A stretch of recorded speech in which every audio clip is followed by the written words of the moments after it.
bom, agora imagina só, você acorda amanhã e a palavra liberdade simplesmente desapareceu. Não existe mais. Como que você ia descrever o que você perdeu? Como ia protestar contra algo que não consegue nem nomear? Isso não é ficção científica, é ciência política. E Orwell já tinha descoberto como fazer isso funcionar. Você está pronto para descobrir como suas próprias palavras podem se tornar sua prisão? Olha, eu vou te contar uma coisa que vai soar meio paranoica no começo, mas fica comigo. Em 1948, um cara chamado George Orwell escreveu um livro que basicamente decifrou um código secreto da manipulação mental. E não tô falando de hipnose ou qualquer uma dessas coisas meio místicas. Eu tô falando de algo muito mais simples e, por isso, muito mais assustador. Ele descobriu que se você controlar as palavras que uma pessoa usa, você literalmente controla os pensamentos que ela consegue ter. Isso não é metáfora, é neurociência. A arma pensada por Orwell foi chamada de nova língua, um dos muitos mecanismos de manipulação de massa abordado ao longo do livro 1984. Então, se você já se perguntou como diabos pessoas inteligentes conseguem acreditar em coisas completamente malucas, ou como sociedades inteiras podem aceitar alguma coisa inaceitável, bem, você está prestes a entender um dos mecanismos que tornam isso possível. Primeiro, vamos entender o que é essa tal de nova língua. Em 1984, o partido não quer apenas controlar o que você diz. Esse partido fictício do livro faz isso, assim como qualquer outra ditadura. Eles querem controlar o que você consegue pensar. E, cara, a estratégia é genial no pior sentido possível. Eles criaram uma linguagem onde certas ideias são literalmente impossíveis de expressar. Por exemplo, não existe a palavra liberdade no sentido que conhecemos. Mas a liberdade política, essa ideia não consegue nem ser formulada. E sabe o que é mais louco? Isso funciona. Tem um filósofo chamado Wittgenstein que disse: os limites da minha linguagem são os limites do meu mundo. Orwell pegou isso e pensou: beleza, então vamos estreitar a linguagem até o mundo caber numa caixa de sapato. Antes você tinha palavras como excelente, esplêndido, maravilhoso. Agora você tem bom, dobra bom, super bom. É o completo empobrecimento da língua e a redução do pensamento das pessoas para algo cada vez mais limitado. É como se você pegasse um piano de 88 teclas e deixasse só com 5. Tecnicamente, você ainda pode fazer música, mas que tipo de música? Que a coisa realmente fica sinistra. Sartre disse que o ser humano está condenado a ser livre, mesmo quando não quer. A liberdade é nossa maldição existencial. Mas e se você literalmente não consegue formular o pensamento "eu sou livre"? Pensa assim, você conhece aquela sensação quando você quer expressar algo muito específico, mas não consegue encontrar a palavra certa? Você fica ali gesticulando, não é bem isso, não é bem aquilo. Agora, imagina só que isso acontece com conceitos fundamentais da sua existência. O quão desesperador isso podia ser? No mundo de 1984, a rebelião do personagem Winston começa quando ele escreve no diário: liberdade é poder dizer que 2 mais 2 são 4. Parece simples, né? Mas quando você vive numa sociedade onde essa frase é literalmente impensável, isso se torna o maior ato de rebelião possível. E aqui que está o pulo do gato. O partido não proíbe você de ser livre. Isso seria admitir que a liberdade existe. Eles simplesmente tornam a liberdade inconcebível. Como apagar o conceito de fome do vocabulário de uma pessoa faminta. Ela continua sentindo algo, mas não consegue identificar o que é, e muito menos se revoltar com isso. Agora vem a parte que realmente vai fritar o seu cérebro. A manipulação em 1984 não é só propaganda, é algo muito mais sofisticado. Eles não escondem a verdade, eles produzem a verdade. Tem uma coisa chamada duplo pensar, que é conseguir acreditar em duas coisas contraditórias ao mesmo tempo. A gente tem, a todo momento, expressões como guerra é paz. E não é uma metáfora poética, é a realidade mental do livro. E funciona porque o cérebro humano é surpreendentemente flexível quando se trata do auto-engano. Olha que exemplo genial. Digamos que a ração de chocolate diminuiu de 30 para 20 gramas há um tempo.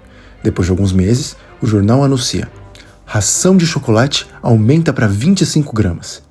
A população fica feliz porque 25 é maior que 20. Mas ninguém se lembra que antes eram 30 porque os registros foram alterados. E a memória das pessoas vai rápido. Isso é o que Foucault chamou de produção da verdade. O poder não funciona apenas reprimindo. Ele funciona criando realidades. O Ministério da Verdade reescreve a história em tempo real.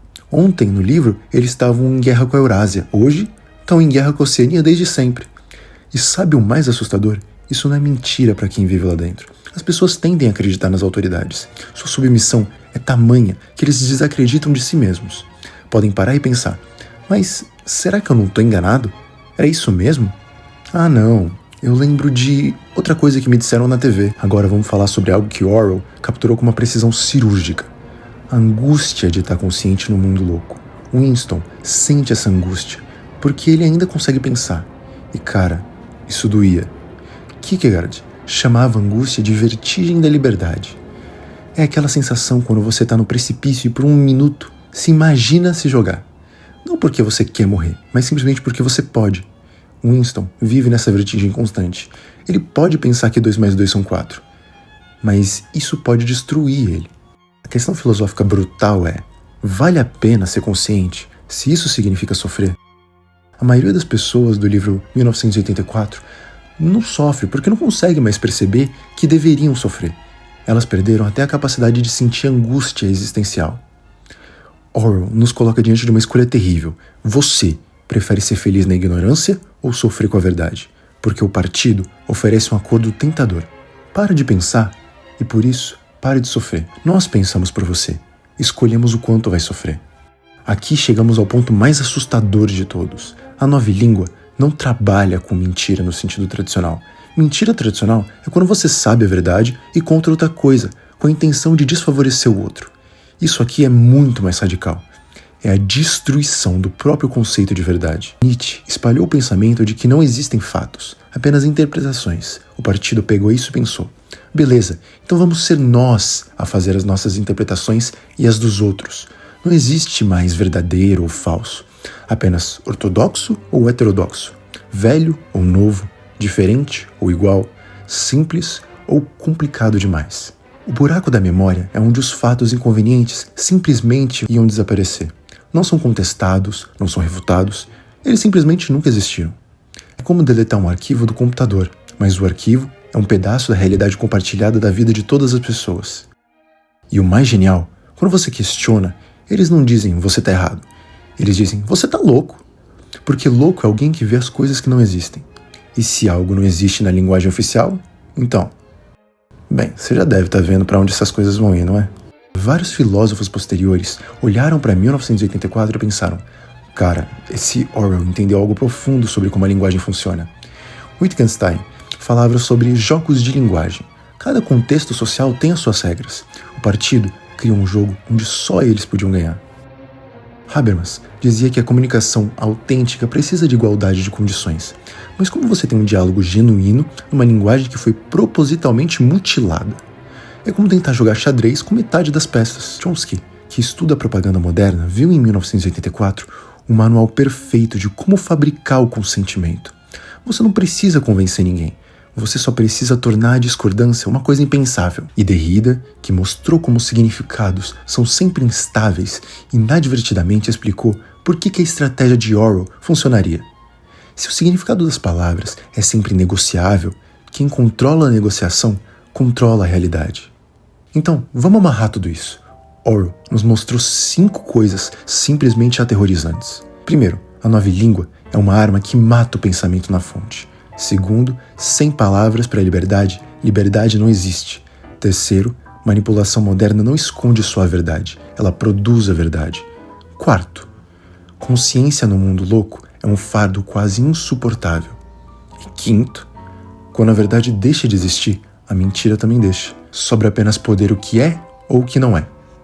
A lição central é a terrível na sua simplicidade. Não precisamos de correntes para ser escravos. Basta tirar as palavras que nos permitem pensar em liberdade. É a escravidão mais eficiente já inventada porque o escravo não sabe que é escravo. E antes que você pense, isso é só ficção científica, olha ao seu redor. Bolhas de filtro nas redes sociais, polarização política onde as pessoas literalmente não conseguem mais se entender, algoritmos que moldam a nossa percepção da realidade, fanatismos de identidade que mais valorizam personagens do que ideias. A pergunta não é se 1984 chegou, a pergunta é, você ainda tem palavras suficientes para perceber que chegou? Porque se você conseguiu entender esse vídeo, se conseguiu pensar sobre essas ideias, você com certeza tem uma chance. E bom, se esse vídeo te fez pensar, parabéns. Você se propôs a aceitar a individualidade do ser humano, a única coisa que torna a gente diferente, a capacidade de pensar, a liberdade para pensar. Compartilha isso. A linguagem que você usa determina o que você vai conseguir pensar amanhã. Gostou do vídeo? Então deixa o seu like e compartilha com alguém que gostaria de saber mais sobre e comenta aqui embaixo. E lembre-se, só tem um jeito de descobrir. Não aceite a tutela de ninguém. Pense por si.